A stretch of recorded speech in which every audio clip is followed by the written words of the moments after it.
Howdy, how you doing, everybody? It's Carpo. It's the evening of February 27th, 27th, 2016. It was a beautiful day in Portland.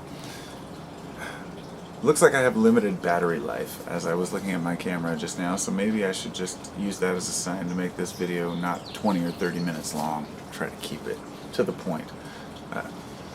Point is, I hardly ever have a point. But I went to a show last night, a concert. Papadosio is the band. Papadosio.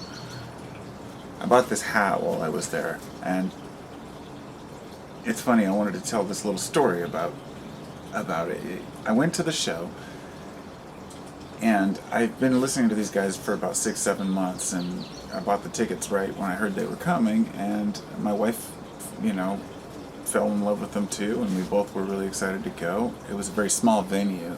It was the Wonder Ballroom in Southeast Portland, or Northeast Portland, and it wasn't packed at all. There weren't that many people there, surprisingly, compared to the type of music that what you would picture a band like that, might have as far as fans.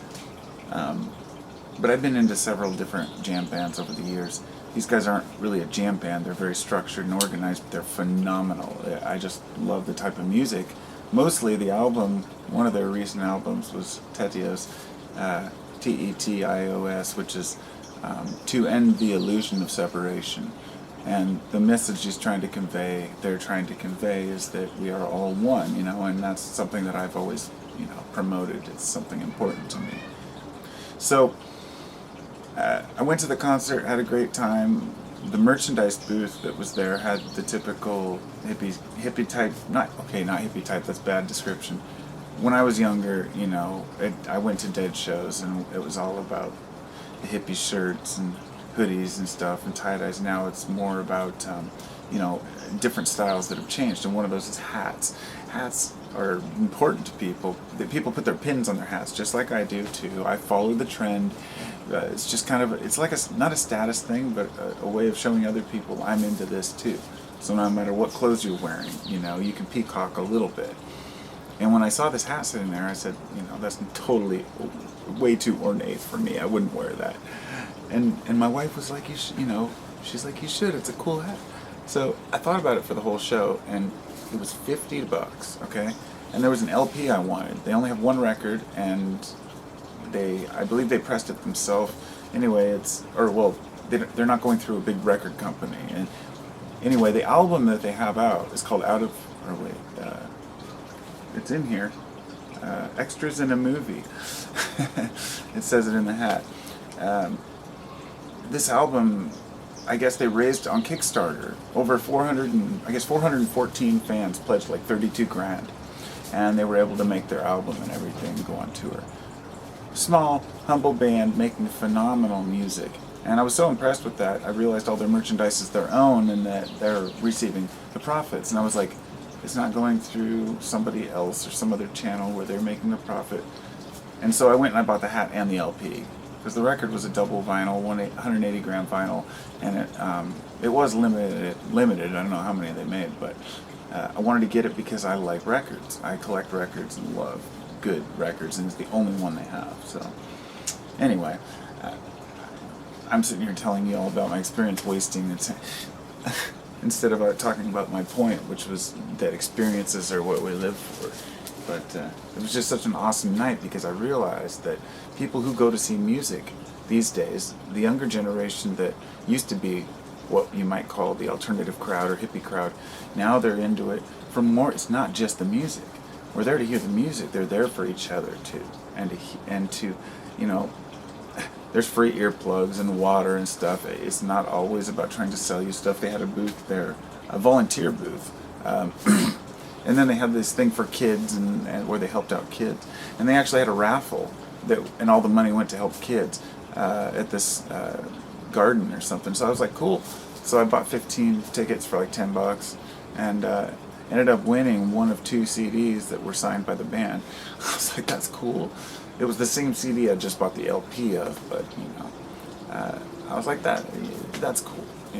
I've never really been that big into signatures, and I've only been to one concert where I actually had the band sign the record, and that was Appleseed Cast. They're from Kansas. And I have a Low Level Owl limited LP, and I brought it with me. And, no wait, that's right, I didn't bring it with me. Sorry, I wouldn't do that. I bought one at the show, another copy, a different version of it, silver vinyl, and I had them sign it. And anyway, I love going to see small bands at intimate venues. It's freaking awesome. I figure I'll show you this hat because it's really cool. I'll grab the camera here. So it's hemp. Of course, it's really nicely embroidered, and all this is hemp, I believe, in the brim. And these are my pins, of course. It's got their little logo from the album. Really cool design on it. And the back's hemp. And this side's got their other logo on it. I just loved the look of it. It's just cool, but this is what sold me on it. The inside of it is, it's really well done. I mean, they even have a little tag with their symbol on it. But this inside is made of silk, and it's the album cover, I guess, or part of it. And I was like, geez, man, it's extras in a movie, Papadosio. Darn cool, I must say. So, anyway, enough about my freaking hat, right? Support for bands, support for fun, for a community to do something awesome. And that's what I'm all about, and that's why I like Burning Man, or at least the local one, Soak. And I'm really excited to go. And my oldest son's going with me this year. He's 21. And my other friend, Joel, I believe, is going. And hopefully a couple other people, if I can get them to go. But when people realize, okay, they'll go there once and see all there are DJs just playing music around the place, and people sitting around fires and making big torches and stuff like that, and having weird mobiles and cars and stuff. They're like, what's the point? There's no music. So, well, the music, the DJs are just promoting an experience. And that's why it's not about just the music. I should say it's not about the particular songs the person's playing. It's about the emotion that's conveyed through the music. So techno can go any direction. It's an amazing thing. And that's why I love it. I love dubstep. I'm a big fan of all types of electronic music. I've been wanting to make my own for a long time, but haven't got around to getting the equipment yet. You know, I kind of tend to deprive myself of buying cool new things, even though I know it would only be a couple $100. I just never buy anything. That's why last night I was like, screw it, I'm spending $50 on a damn hat. Just a weird thing. I wouldn't spend $50 on a pair of shoes even. Honestly, actually, I just got these badass Keen boots. They're Keen brand.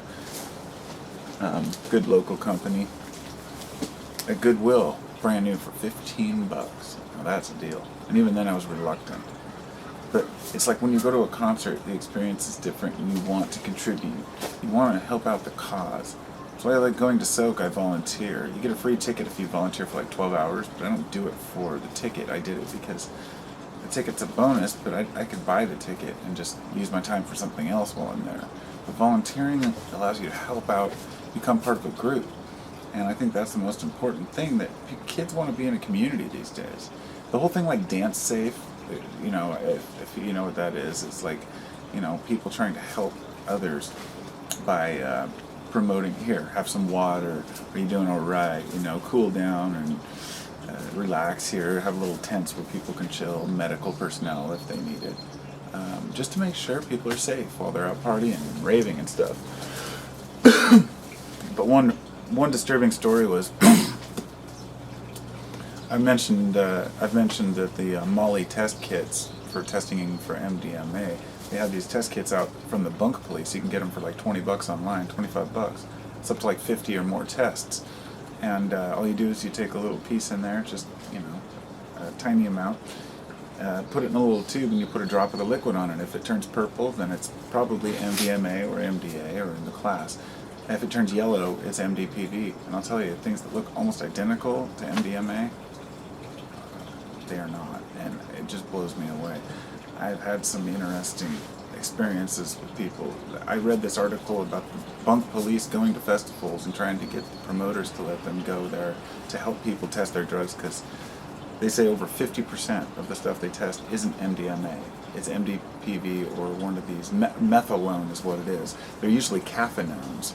And cathinone is from the cat plant, which is a plant they chew over there in like Nairobi, I think, Kenya, stuff, places like that. It gets them high. It's like a stimulant. So it's like an amphetamine-like buzz, but it's not the same insight as MDMA, and it can be much more dangerous, and people don't know. They're getting cathinones, they're not getting MDMA. But here's the one that got me. They said using their test kits, they tested over the 30 samples of cocaine they tested, only one even had cocaine in it. Because there are so many synthetic chemicals on the market right now that people are not aware of. The people are completely oblivious to the fact that most LSD is not. It could be 25I, or it could be anything of the sort, mini RCs which are still legal to buy online, which LSD isn't, because ergotamine tartarate is impossible to come by for most people. So things are all different, drugs are all different, everything has changed. Only very few things that you can know what they are. One of them is mushrooms. At least you can know what you're getting in that part of the market. But with crystalline substances, it could be anything. So anyway, use your brain. The